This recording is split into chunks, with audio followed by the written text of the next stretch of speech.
Ahora queremos responder entonces a esta pregunta, aunque la de allí nos decían, ¿cómo hallamos las corrientes de membrana a partir de potenciales de membrana? Nosotros ya encontramos las corrientes axiales en términos de potenciales de membrana. Entonces, pues acá doy una vuelta a la pregunta y digo, ¿cómo calculo las corrientes de membrana a partir de corrientes axiales? ¿Listo? Y vamos a ver que nos va a quedar pues en términos de potenciales de membrana, que es lo que queremos. Entonces, pues vamos a ver que es sencillo el análisis. Seguimos con nuestro modelo continuo y nuestro modelo discreto. Aquí nos podemos imaginar entonces nuevamente dos segmentos. Aquí incluso ahorita vamos a poder pensar en un segmento 3. Posiblemente lo necesitemos. Resulta que por acá viene una corriente intracelular que voy a asociar al segmento 1. Estoy diciendo que esa corriente permanece constante durante este tramo. Porque la corriente cambia, porque claro, ya cuando pasamos al segmento 2 se presentó una fuga. ¿Qué fuga? Esta corriente de membrana.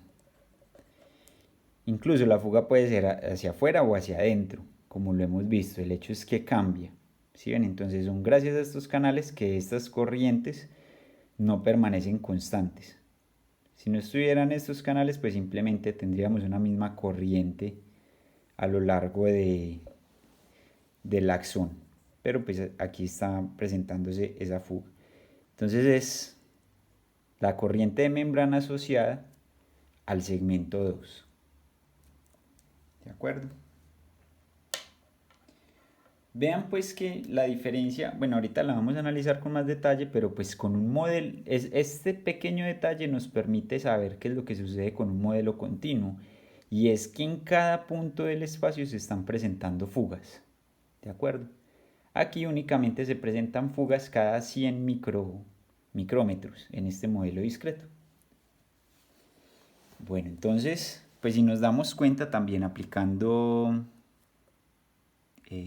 las reglas de Kirchhoff, pues decimos que esta corriente intracelular en uno está entrando a este nodo. Entonces, ¿a qué va a ser igual? A la corriente intracelular en 2 más la corriente de membrana del segmento 2. Y pues aquí tenemos la corriente de membrana en términos de las corrientes axiales, que era lo que nos preguntaban acá. Vean que si simplemente despejo, entonces intracelular en 1 menos la corriente intracelular en 2. ¿Listo? Bueno, y de una vez, pues, si aprovechamos que al principio de la clase nos preguntaban era cómo podemos poner esta corriente membrana en términos de potenciales de membrana. Pues bueno, ya tenemos esta expresión. ¿Sí ven? Entonces, ¿qué es la corriente de membrana en el segmento 2? Ojo que ya es muy importante considerar en qué segmento estamos. Entonces es la corriente en 1 va a ser tal cual la tenemos acá. BM1 menos BM2 sobre las resistencias, la suma de las resistencias extracelular e intracelular, menos la corriente en 2. Entonces, ojo, porque aquí ya es diferente, ya estamos hallando la corriente en 2. Entonces este sería el potencial de membrana en 2 menos el potencial de membrana en 3. ¿Sí lo ven? Aquí nos corrimos un segmento hacia adelante, entonces claro, estas pues va a sumarse en un segmento, ya va a ser en 2 y en 3. Y abajo pues como es constante sigue siendo igual. Y de esta forma pues obtuvimos la corriente de membrana en el segmento 2 a partir de los potenciales de membrana. Como ven, pues bueno, esto tiene el mismo factor, entonces nos queda potencial de membrana en 1, está menos este, me queda 2 veces, menos 2 veces el potencial de membrana en el segmento 2, menos y menos da más el potencial de membrana en el segmento 3. Y esto sobre las resistencias, la suma de las resistencias.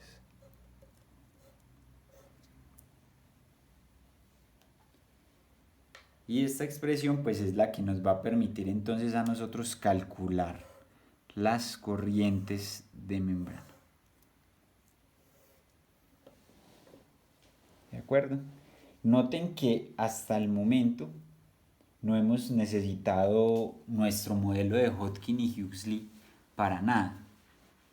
No hemos traído para nada ese circuito acá. Hemos hecho todo este análisis de forma independiente. Bueno, ahora nos vamos para el modelo continuo. En el modelo continuo, lo que yo quiero expresar es qué es una pérdida en la corriente. Esta corriente entonces, bueno, la voy a poner así.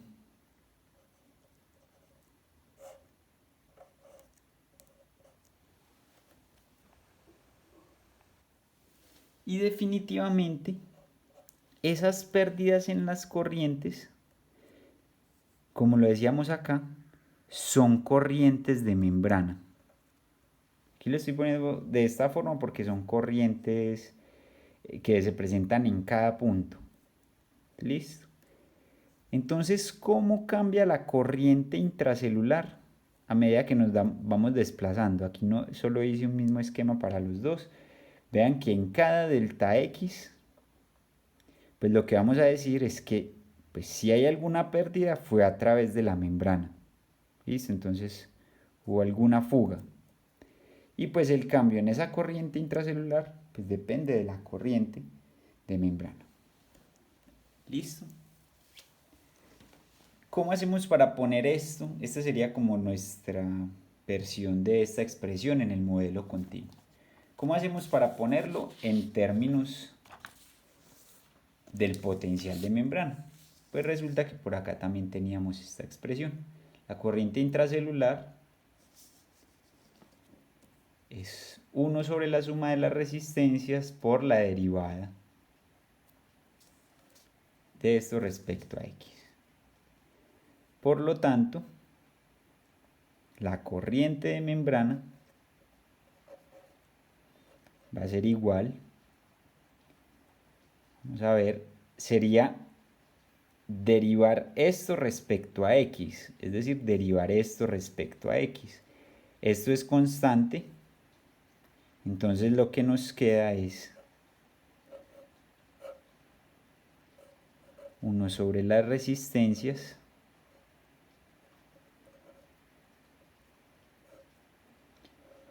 por la segunda derivada del potencial de membrana respecto a X.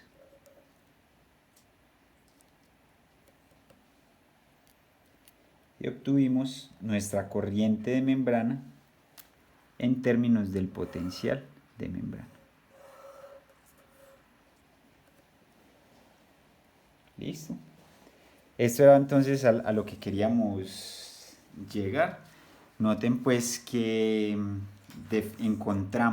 definimos qué es una corriente axial y las pudimos relacionar con el potencial de membrana y con las corrientes de membrana.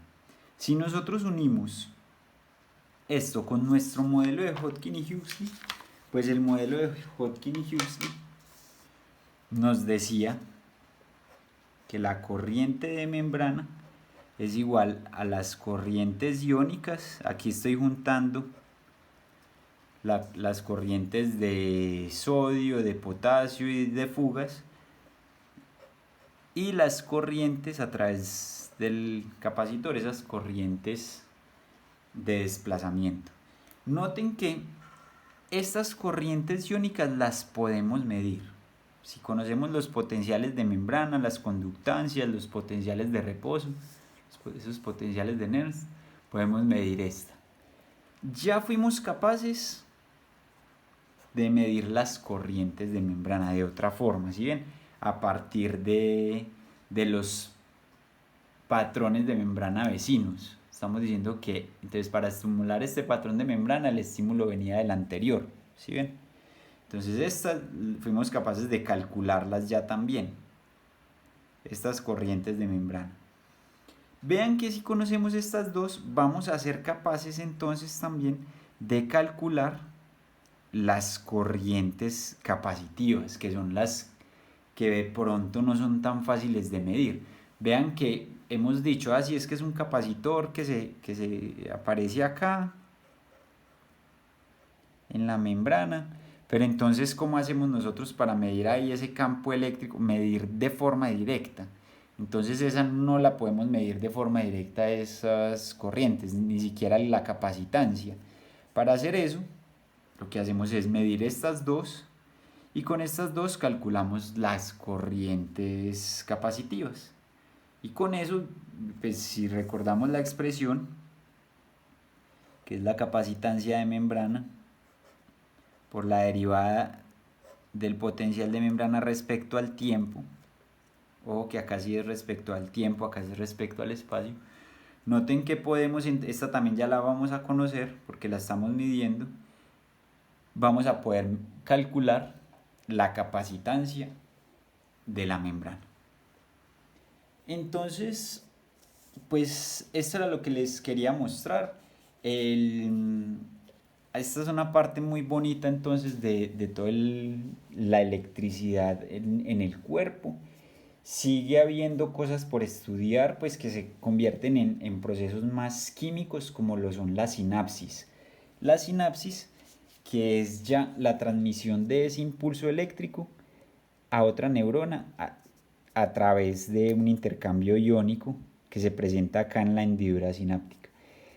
Para esa parte les recomiendo los cursos que les compartí. Digamos que es, como les digo, pues ya se va más hacia la química y hacia la biología, pero también es muy bonita de estudiar para entender pues completamente cómo funciona la propagación de los impulsos eléctricos y el sistema nervioso pues en general en nuestro cuerpo.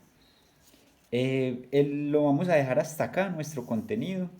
Este espacio final ya lo utilizo pues para agradecerles toda la dedicación en el curso, y saben que cualquier inquietud estaré dispuesto a resolverla. Y muchas gracias por su participación. Hasta una próxima ocasión.